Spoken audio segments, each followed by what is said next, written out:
2024 was an eventful year in politics in South Africa. Following the general elections, we saw the formation of the Government of National Unity, the birth of Umkhonto we Sizwe Party, and South Africa filed a criminal case against Israel for alleging it's responsible for violations of a genocide convention in respect of its actions taken in Gaza. Let's look at 2025 and what is in store for that year. But this time, we're not bringing in a political analyst for you, but we're bringing in a numerologist, Sandy Smith, who's joining us this morning. Sandy, a very good morning to you. Thank you so much for making time for us this morning. Morning, Eldrin. Morning to your team and morning to all of your viewers out there throughout South Africa. Yeah, before we look into your crystal ball and what we can expect for the year 2025, let's first define what a numerologist does and what informs the predictions that they give us. Okay, so any entity that has an official registration, date, and name, those energies will define the energy of what the entity does, how it does it, how it wakes up, and how it travels through the 9-year cycles that we do age-wise. But every letter in everybody's name or an entity's name defines a time in your life. So, for example, when you've got twins born on the same day, they're not born at the same time. That would be for astrologers to look at. But they have different names. So the energy of their link is very strong, but the energy of what their lives will roll out to be are completely different. So in the system that I've developed, it has now become so person-specific, where what I call pop numerology out there is generalizes and doesn't get into the individual and the specific, because they don't get into each letter of a person's name. So this can be about anything, a political party, a country, the weather, the gold price, stock markets, you name it. Yeah. Does this mean that in numerology, like what we've seen in law, as example, when it comes to an organization, that organization also takes on the role of a jurisdiction person or something along those lines? Do you see them in the same vein as well? Yes, 100%. Okay. Absolutely. Okay, so let's look into what we saw during this year, of course, was the formation of the Government of National Unity. And a lot of people are asking themselves whether this Government of National Unity would be able to stay the long course, meaning over the next 5 years, because that's the election cycles that we have in the country. And when you look into your crystal ball, if you look at all of the numbers that you have at play, what does it tell us about the Government of National Unity and what it means for the country? I think what is really, really interesting is that South Africa, born on the 31st of May 1961, when we became officially a republic, we, since May of 2024, went into our life path, which is a number 8, and the global 2024 added to an 8.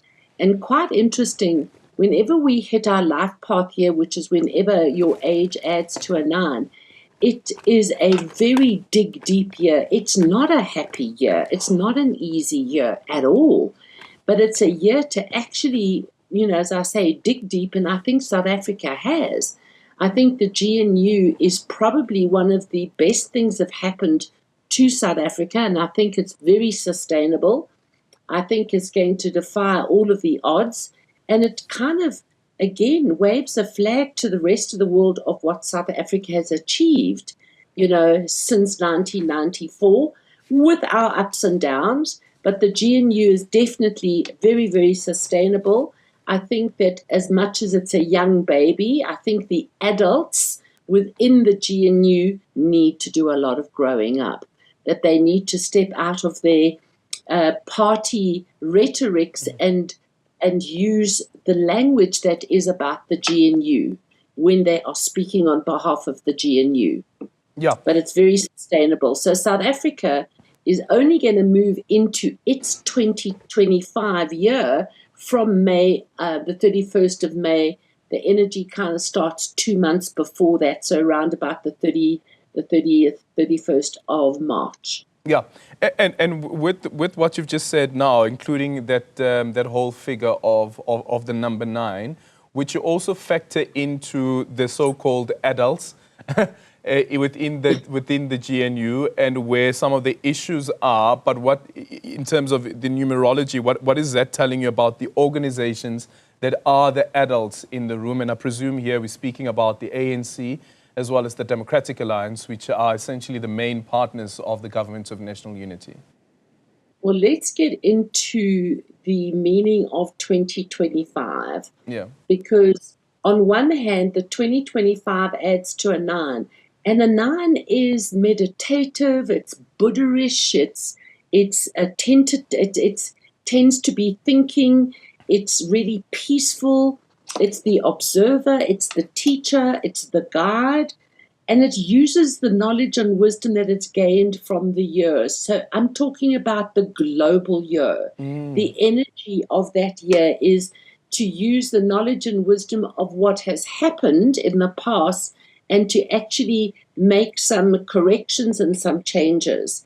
And I think South Africa, as we are heading into 2025, what we need to understand is because the number adds to a 9 and is just really a lovely number, it is the grounding for the global year to kind of get into making its thoughts into actions by the time it reaches June. But for every individual, which includes the DA or Helen Zille or Cyril or ANC, from their birthday in 2025, they hit a critical year. And this is for every person, entity, company, country, political party, because with 2025, if you add a day and a month and you get to a number, you then add 2025 and you'll stay with the same number. So the impact numerically for every entity is incredibly high. So it is going to offer opportunity of positivity, but when there is negative, it is very, very critical. And I'm seeing, for example, a very critical thing with Paul Mashatile. Now, his birthday is in January, so his events of the negativity of what's going on around him is going to play out literally before anybody else, along with the ANC, which is born on the 8th of January, although the ANC was only officiated on the 3rd of February 1990. It became an official political party, and it is in a critical year, and it's going into a 5 personal year. So there is some huge things that are going to be taking place within the structures of the ANC, of political game playing and politicking and fraud and corruption. These massive exposés that are going to be coming forward. The DA, Helen Zille, moves into an incredibly critical year, which also means the DA is in a critical year.